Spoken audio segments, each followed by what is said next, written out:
Todos los veranos, en el séptimo del talento del Estado, los alumnos con talento del séptimo al noveno curso se recluían 4 semanas en una casa o al menos eso me parecía a mí, haranganear por el bosque y exprimirse el cerebro uno a otro. Alrededor de una hoguera cantaba oratorios en el lugar de las canciones populares. En las duchas las chicas se desmayaban por el físico de Hackett, de Amboise o el lóbulo frontal de Hangen Halvarin, pero hasta los talentosos tenían sus camarillas, estaban de marcianos de las ciencias y los cerebros matemáticos que formaban el peldaño superior, aunque socialmente algo tullido, de las escaleras de los talentosos. Luego estaban las cabezas de historias que sabían la fecha de nacimiento y la muerte de cualquier figura histórica de la que se hubiese oído hablar alguna vez. Pasaban junto a los demás capistas voces periodos crípticos aparentemente sin sentido. En 1769, 1821, 1770, 1831, cuando Lindsay se cruzaba con ellos, respondía para sí: Napoleón Hegel. También estaban los maestros de saber arcano, cuya presencia entre los talentosos resultaba molestar a todo. Eran los chicos capaces de demostrar un talentoso resultaba molestar a todos. Era el chico capaz de mostrar un motor y volver a montarlo sin necesidad de diagrama o instituciones. Comprendían las cosas de una manera real, no teórica, y parecía traerles sin cuidados las notas. Samuel era uno de ellos. Sus héroes eran Richard Feynman y su hermano Alt. Había abandonado los estudios y ahora llevaban al taller de reparación de motos que había cerca de la misma, donde tenían como clientes a todas las clases de gente, desde los ángeles del infierno hasta la anciana que se pasaba en la vivienda encima del garaje de los hackers y llevaba su ligue a la trastienda. Como la gente les preguntaba cuándo iba a madurar, él respondía nunca, inspirado por él.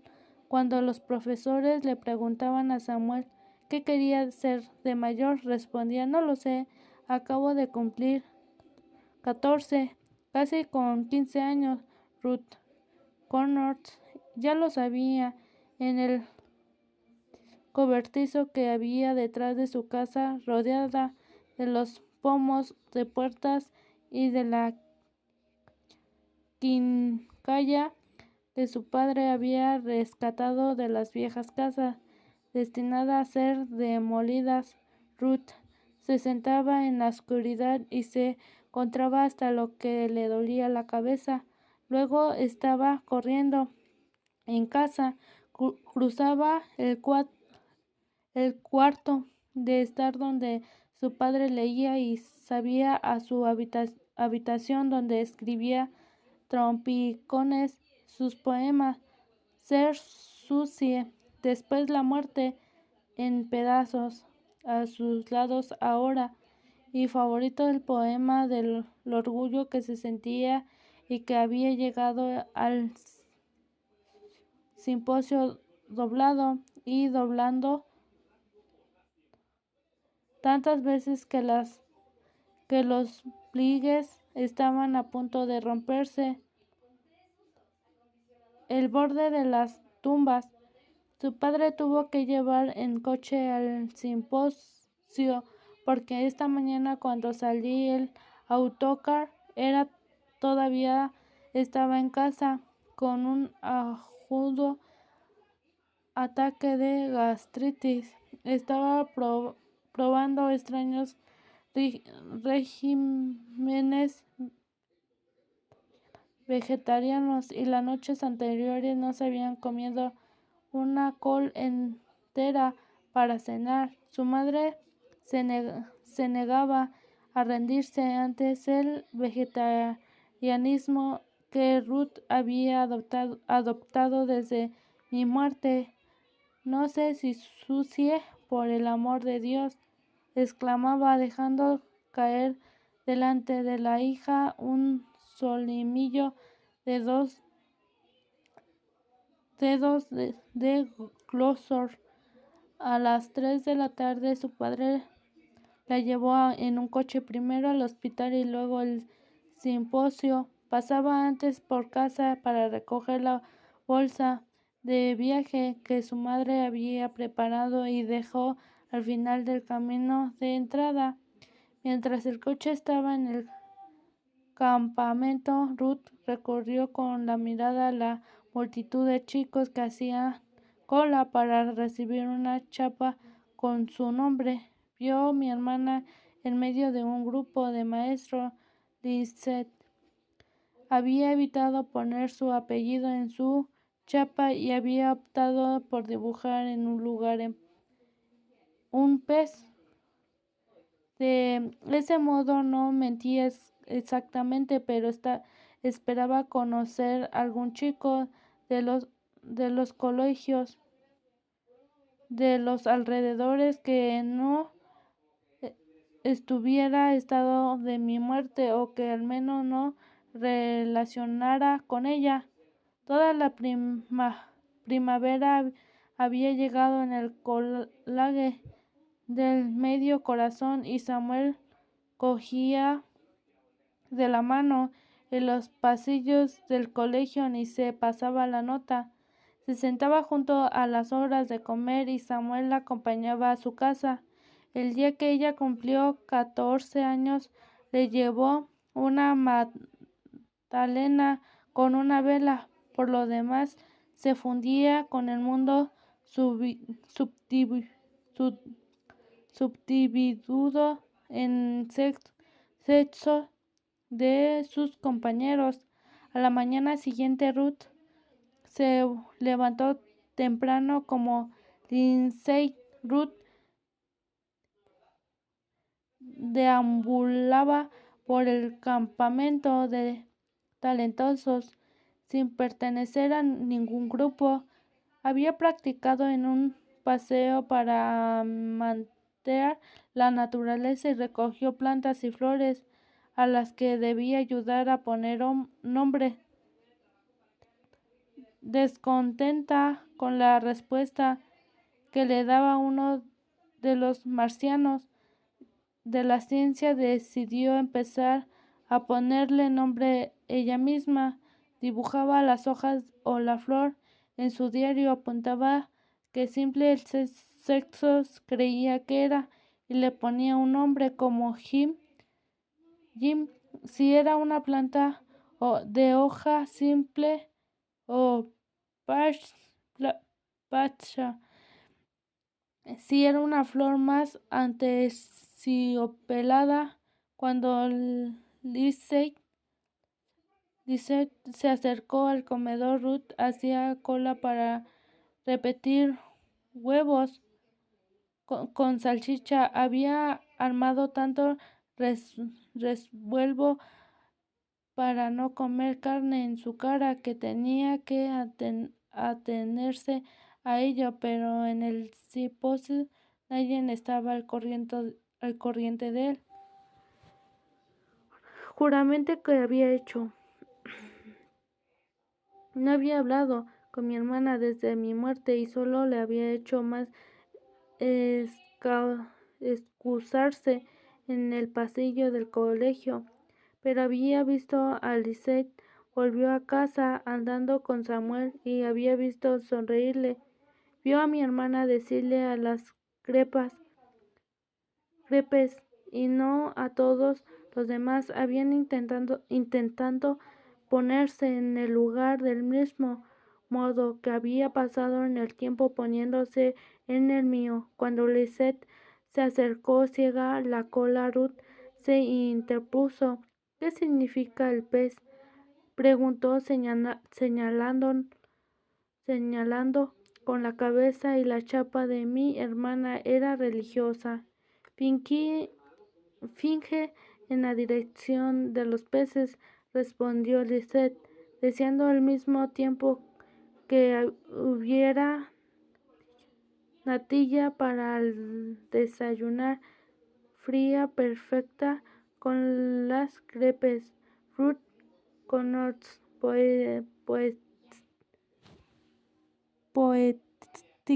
poesía,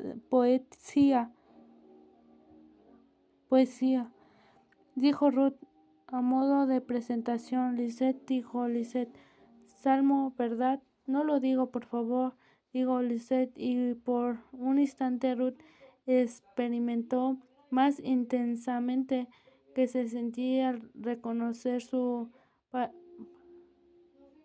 parentesco conmigo. El hecho de la gente de ver Lisette, imaginarse una niña cubierta de sangre.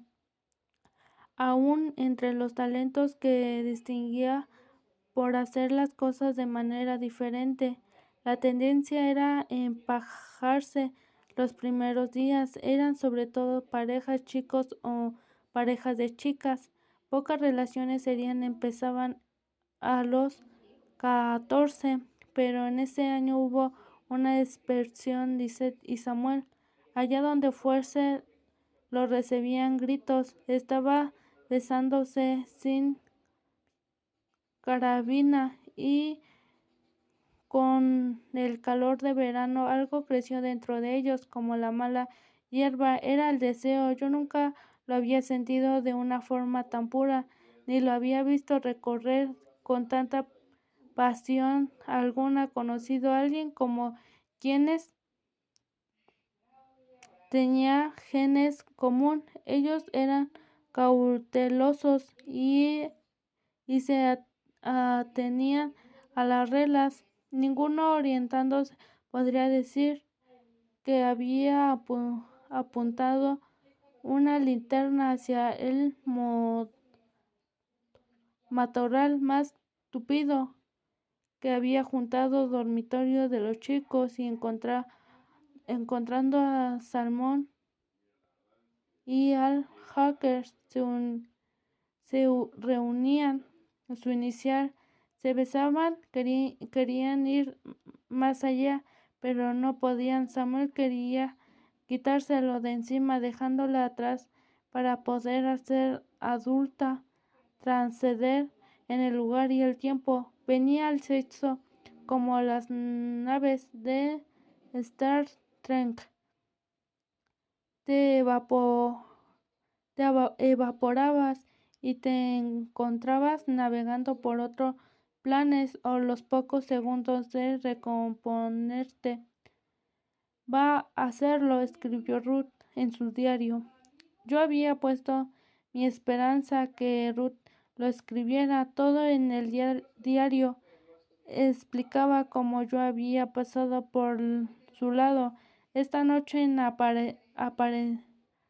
aparcamiento, y cómo lo había tocado, como creía que había alargado literalmente en una mano hacia ella. ¿Qué aspecto había tenido? Entonces, ¿cómo soñaba conmigo? ¿O cómo se había formado la idea de que un espíritu podría ser como una segunda piel para alguien, una especie de capas protectoras, y como si perseveraba, tal vez lograría liberarnos a los dos? Yo leía por encima de su hombro mientras ella anotaba sus pensamientos, y me preguntaba si alguien le creía algún día, cuando me imaginaba se sentía mejor, menos sola, más conectada con algo que estaba allá afuera, con alguien que estaba allá afuera. Veía en sus sueños y el campo de trigo y un nuevo mundo que se abría, un mundo donde tal vez podría encontrar también un asidero. Era realmente un- una gran poetisa, poetisa. Ruth se imaginaba que yo le decía y el diario de sumergía en la fantasía, en lo que era una pues, poetisa tan extraordinaria que sus palabras tenían el poder de resucitarme. Yo podía retroceder en el tiempo hasta la tarde en que Ruth había visto a su prima adolescente desvestirse para bañarse en el cuarto del baño, donde estaba acariciando la piel y el pelo de su prima. Había deseado que la abrazaran. Yo preguntaba si ese anhelo de una niña de 3 años había desencadenado lo que llegó a los 8, esa confusa sensación de ser diferente, de que su capacidad, de su encaprichamiento con profesoras o con su prima era más realmente que las demás niñas. En lo, en lo, en lo suyo había un deseo que iba más allá de la dulzura y que atención alimentaba por un anhelo que empezaba a florecer verde y amarillo en una sensualidad semejante al azafriar primaveras y cuyo delicado pe- pétalos se habían en su incomodidad adolescencia. No era tanto que quiera tener relaciones sexuales con una mujer. Escribía en su diario como que quería desaparecer para siempre dentro de ella, esconderse. La última semana de simposio siempre se dedicaba a un último proyecto que los distintos colegios presentaban en un curso. Las vísperas del Día de los Padres regresaban para recoger a los alumnos. El curso no se anunciaba hasta el desayuno del domingo de esa última semana, pero los chicos ya habían empezado a hacer planes. Siempre se trataba de una competición por construir la mejor ratonera, y el listo cada vez estaba más alto. Nadie quería repetir una ratonera que ya había construido. Samuel salió en busca de los niños con aparatos en los dientes, porque necesitaba las pequeñas gomas que le daban los ortodoncistas. Servían para manejar de estos abrazos de la ratonera. Lisette le pidió al cocinero retirando del ejército de papel del aluminio sin usar las trampas que se ponían construir consistirán en reflejar la luz para confundir en los ratones, y según cuando se me miren, le preguntó Lise a Samuel. no ven con toda claridad, respondió al tiempo que arrancaban el envoltorio de los pequeños alambres que servían para cerrar las bolsas de basura. Si un chico mira de una manera extraña algún objeto corretien que había en el campamento, lo más probable era que hubiese pensado como utilizado por su ratonera. Son bastante bonitos, comentó Lisette. En la tarde que se había pasado casi toda la noche capturando ratoneras del campo con su cuerda y dejando bajo de la tela metálica de una conejera vacía. Samuel los observaba con interés. Supongo que podría ser veterinario, dijo, pero no creo que me gusten abrirlos. ¿Tenemos que matarlos?, preguntó Lisette. Se trataba de construir la mejor ratonera, no el mejor campo del exterminio para ratones. Artiel construyendo pequeños ataúdes con madera de bolsa, dijo Samuel riéndose. Qué mal gusto. Él es así. Se supone que estaba colado por Susie, dijo Lisette. Lo sé. Habla de ella, Lisette, en el colegio, un palo largo y delgado, y lo metió por la tela metálica. La verdad es que me ha preguntado por ti, dijo Samuel. ¿Y qué le ha dicho?